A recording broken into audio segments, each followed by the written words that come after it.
Hey, welcome back. Okay, so we're going to get into this today, the next step on our research and our brainstorming as to what's going to be awesome to do next. So by now, you should have this all filled out. You should have come up with a cool brainstorm idea, looked up some other terms that go along with it, found about what the count is of searches each month and whether your competition is low, medium, or high, and you should have filled this all in. So if you haven't, pause the video and go do that step because that's really important. And if you don't have this template, the link is below, and then you can watch lesson 1 to do that first and then move into lesson 2. So lesson 2, we're going to talk about trends. Trends going up or trends coming down. And the first one we're going to talk about is a really cool tool that I use called Google Trends. And anyone should be able to get into this, especially if you have a Gmail account, you should be able to get into this. So you can search a term and see if it's trending up or down. Let me give you an example. Dyslexia, that's what one of my websites is about. And you can see there was a little bit of a drop in 2019. There's always a little bit of a drop a couple times a year on that one. But as you can see, it just kind of stays about the same. It'll probably pick back up, but pretty good trend, keeps going. Kids keep having reading troubles, so that's actually one that trends okay. This part right here through 2020 wasn't great because quarantine, it kind of affected everyone. So you can turn this and go look at the last 5 years. So check this out. You can see that it's pretty consistent. And if you look at the last 5 years, other than this quarantine part, there is actually peaks and valleys, which there will be on everything. Peaks and valleys, but overall, if you look at those peaks, they all are trending kind of upward. Why? Well, learning disabilities are on the rise a little bit, and there's a lot of things that contribute to that. And the other reason is just the population is growing. There's more kids hitting 2nd and 3rd grade and still can't read that will be hitting that. So that just gives you an idea of why this Google Trends is awesome. Let me give you an example of a trend that goes down. Thighmaster, do you guys remember that? So that was this thing you put between your knees and like press your knees back and forth, and it was supposed to like make your whole body look great. It just exercised the inside of your muscles, but it was really funny. I'm actually super surprised that the trend has not crashed on this. So apparently there's still infomercials out there. Maybe not a good example. What else is a trend down? Snapchat. People still love it, but it's actually trending down a little bit. Here's an example. So Snapchat was way more popular in 2016. And as you can see, it's kind of trending down. So is Snapchat a good place to build your business? Not really. There's other platforms that are trending up or that stay more level. But this gives you an idea as to why this Google Trends is really cool. You want to find something that the trend is somewhat even, I mean with the peaks and valleys, or that's slightly trending up would be awesome and is awesome. So I recommend that. Awesome guy Ryan Levesque, he wrote a book called Ask and then wrote another book called Choose. He taught this little trick using Google Trends. He built businesses that were successful online, wildly successful, and some that crashed and didn't make any money. And then he learned and started coaching people, and he coaches lots of businesses, and he found that if you put in Orchid Care, and then you add another one, which was, let's see, I wrote them down, beekeeping. And by the way, buy his books. They're really good. I recommend it. And then he adds another one, improve memory. So you can see how these all trend against each other, okay? So I'm going to drop this down to, I don't know what, the past 12 months or something, just to make it easier to look at. Okay, so the trends are all pretty even on this. And he found that if you can find something, because this actually compares different searches to others, and I'll show you what I mean. So if I put in dyslexia, which is super, super high, it actually pushes the other ones down. If I remove that and put in something really low, like primitive reflexes. I actually optimized on one of my websites for this, my learning disability websites. There's some little reflexes that kids are born with. If they remain, they contribute to learning disabilities and developmental dyslexia and stuff. But you can see there's very few people looking for primitive reflex, so that bounced up. So they're all in comparison to each other. So when you go to look up something, it'll show right in the middle if you have one search term in there, right? But if you have several, it'll compare them to each other. And then you're saying, okay, so if I just put one in and it doesn't have anything to compare to what, right? So Ryan Levesque in his book said, anything that was ever wildly successful fell into the range between orchid beekeeping and improve your memory, okay? So you're saying, well, why did your self-learning disabilities website do so good? Primitive reflexes was one of the pages on there, and it actually optimized by one of those reflexes called the Moreau. It causes the fight or flight. And if you put that one in, it's actually well above. Or if you put in Moreau reflex, it kind of falls kind of at the bottom of okay. So I'm surprised. I didn't have this tool. I didn't know about this tool back when I did this, but now I see why it did okay it optimized under primitive reflexes. So we got a few searches from that every month, but our bigger search was the Moreau reflex. And a lot of people found our website from that. And I didn't even know Google Trends existed at the time. So Ryan Levesque says he puts in orchid care, beekeeping, and improve memory. And then he adds in what you want to search. So you've already filled in all of those. By now you're getting a pretty good idea. Like this one, it says there's only up to 1,000 searches a month. Not enough. I like that idea, but it's not enough. Oh, this one has between 10,000 searches and 100,000 searches a month.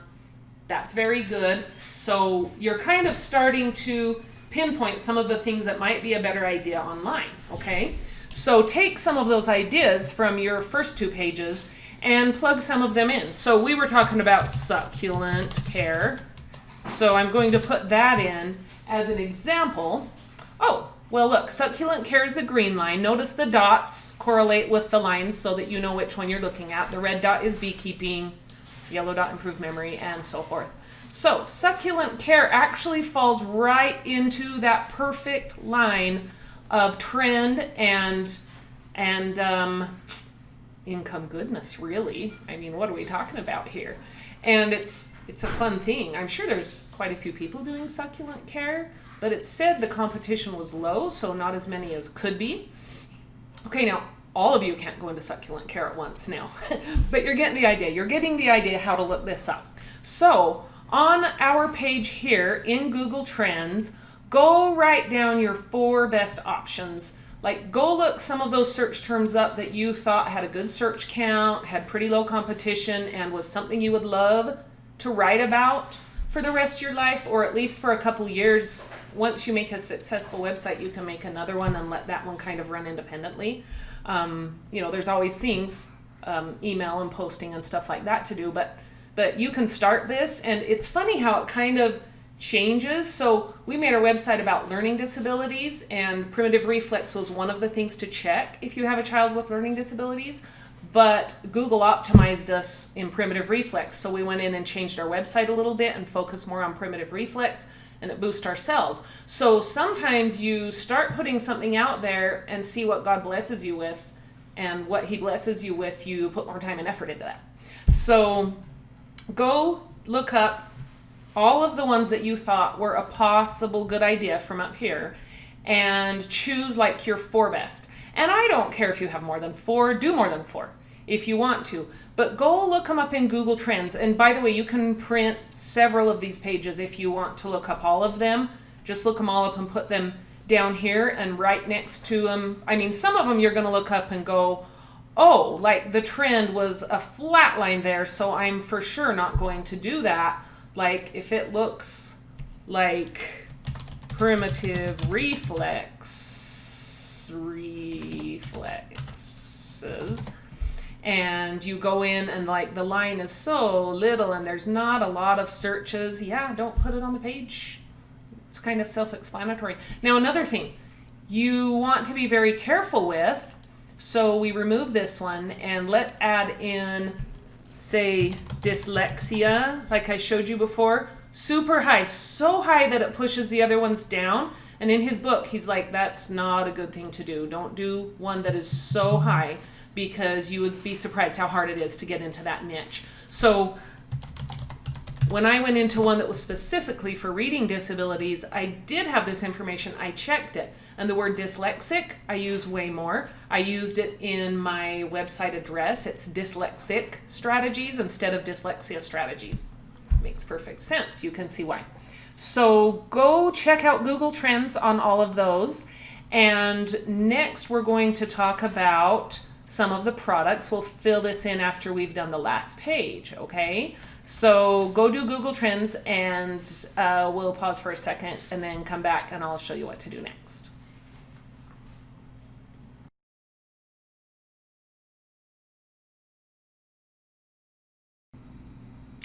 So there was a fly flying around here in the interim and it made me so mad it landed on my forehead. I actually hit my own head with the fly swatter. Right. Okay. Anyway, so moving on here. So after looking at all of that with Google Trends, you're getting a pretty good idea as to what ideas are good and what ideas are bad. I'm not going to tell you. I'm not going to give you an exact formula, but you're going to make an educated guess, a gut or intuition feeling of which one you want to give a try. And you're going to do it based on some of the information that you're learning on this template. So we're next going to look at Pinterest, okay? So let's go to Pinterest. Now the cool thing about Pinterest, and you can fill out the last page while you're doing this, because the last page is all about different keywords that are popular that you might want to eventually make something for those.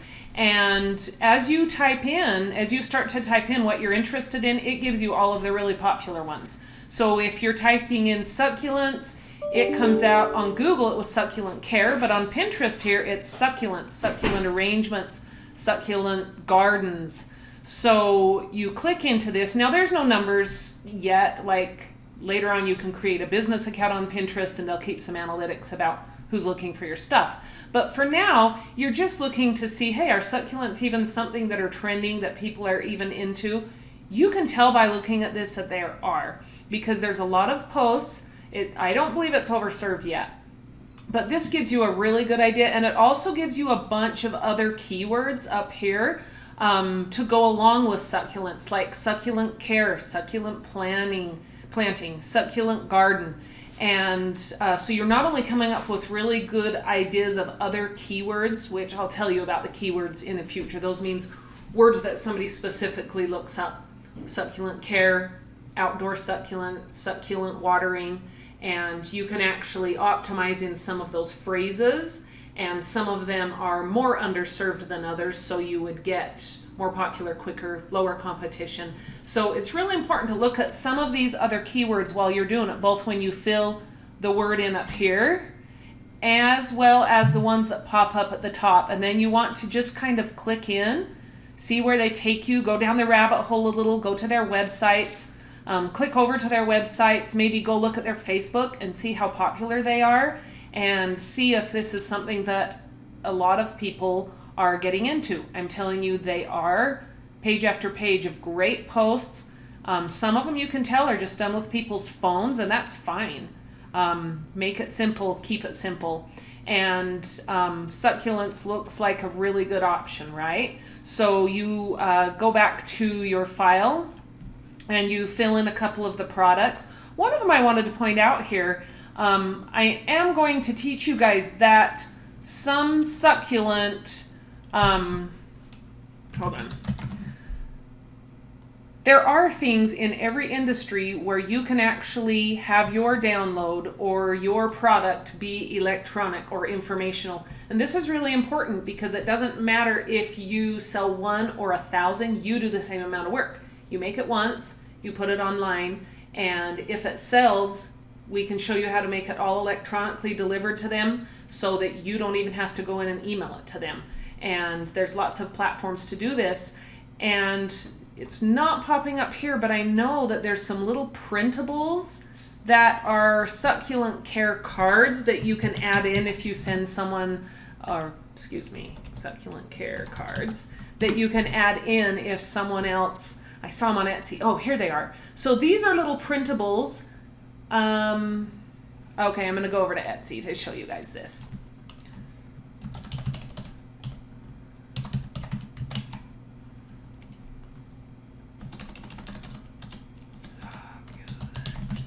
I try to type too fast, whatever.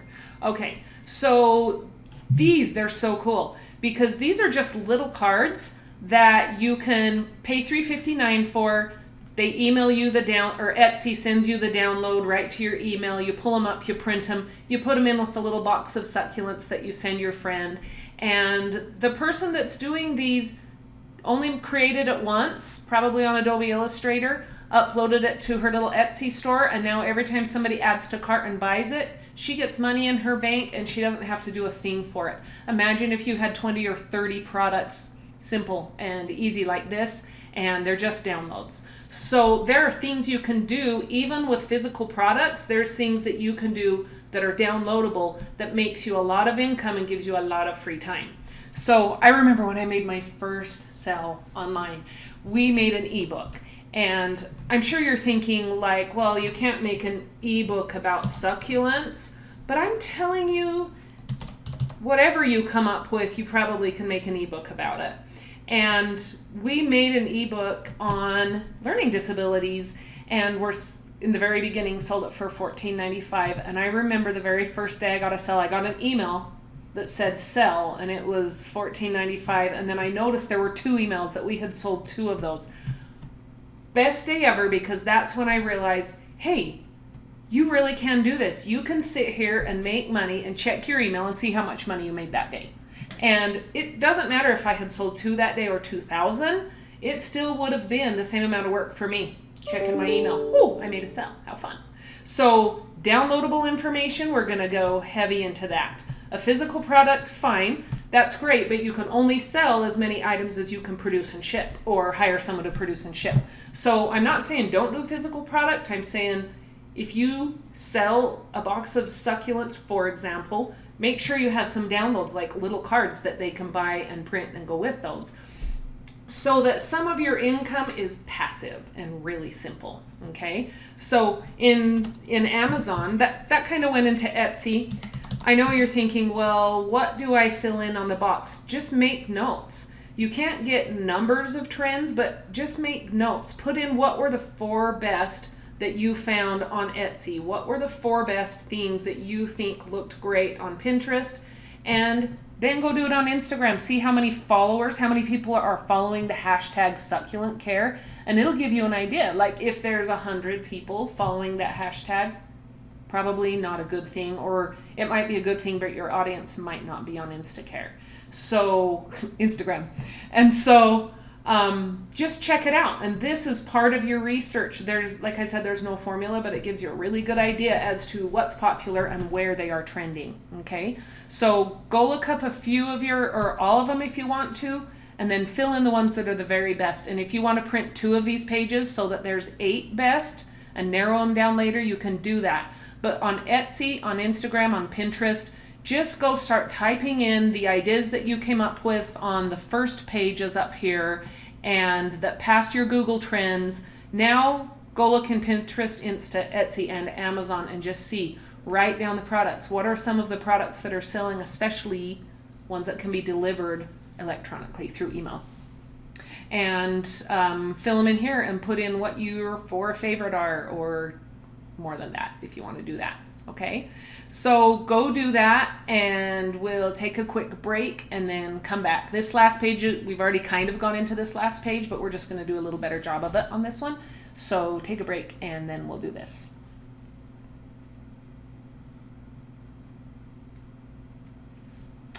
Okay, so you've gone and done that. By now you're seeing, wow, some of these things look like really great ideas and some look like really bad ideas to try online.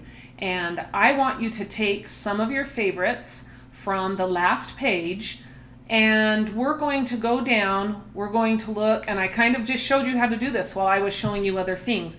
But we're going to first go to Google, and let's say that you decided succulent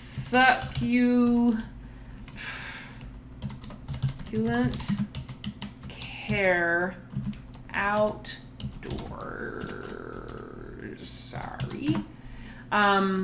was what you decided to do. So now you're just going to look at Succulent Care Outdoors, scroll down here, and take some of the very top ones that look like the best idea, that look like something you'd be interested in sharing. Like maybe you couldn't care at all about large outdoor succulents, so don't write that one down. Or you can write all of these down. And go plug them into your file right here under Google. After you have looked at those and chosen your favorites, and you can do this for a couple of the different products, just print a different page for each one. And do that with Google. And then kind of the same thing with Amazon. And when you start typing it in, it gives you all of the more popular ones. Succulent cutting, you could do a whole little brochure on that and sell it for $9.99 on Etsy. Succulent care, succulent candles would be a physical product. So, but it kind of gives you ideas like, hey, I know how to candle make, and I love succulents. I could make succulent candles and then have some little downloads that go with them that make me a little extra money in addition to my physical product. So go check out Amazon, go to Pinterest and see what things are selling in that space and what other words pop up. I know with succulent care, all of these other words popped up, and while we were filling them in, these did, as you remember. So go fill those in on that page, and just do that with each one of these. Okay? So now that you've done that, pause and go do that. Now that you've done that, you are going to make an educated guess as to what you want to go into, or you're going to go click around and research a little. Like I say, become a student of your industry. And as you do this, you're going to start eliminating things, and you might say, well, there's two really great ideas. One, I'm going to start now. The other one, I'll start after this one is successful. Then I can start it as a second website. So check it out. Make it a matter of prayer as to which one might be better, and think about it with your gut. Which one would you feel better about doing? And now you have all of the data to go make an educated decision. You know what people are selling in that space. You know if it's trending up or down, and if there's even a decent amount of searches for that, and you know how high your competition is. So go think about it for a little bit, pray about it, and then come post on either Insta or Facebook and say, tell me when you've got your idea. I can't wait, because it's so exciting. You start getting really excited about it. It kind of consumes your mind a little bit. You have to get it in check because it gets so exciting about, this is what I'm going to do next. This idea that I'm doing right now, teaching women how to do this, was my passion project after I made the other websites that worked. I'm like, every woman should be able to stay home with her children. That's the season I'm in my life. I have children. I want to be able to stay home with them, and I've been blessed to be able to do that and now have more free time. I always had kind of a work-at-home job, but it was like hourly, so I had to get a certain amount of hours in if we wanted to eat. Well, now I'm working for my website, and it's working when I'm not. I'm still getting emails that something sold, and it's awesome. So I want this for all women, whether you have children or you're single or newly married, whatever. You should have this freedom too. So go do it. Think about it, pray about it. Tell me what your idea is. I'm actually going to make a Facebook group so that all of us sisters can share great ideas. Don't share your keyword. You don't want someone to go, oh, she vetted it, I'm going to go do it. But as you go through this, you're going to come up with hacks and cool things. I'm going to go in and share all of the women that start joining this. Like I said, it's brand new, but if we all join in and we, hey, I tried this and it worked, and then we share it in Facebook, think of the synergy. And girlfriend, we can have some fun doing this. So go pour a cup of coffee, do this, and then go sit on your porch or sit under a tree and just say, out of all of those, and now that I have the data on them, what do I want to do? What one looks the funnest and that would feed my soul to share with the world? So, all right, good luck.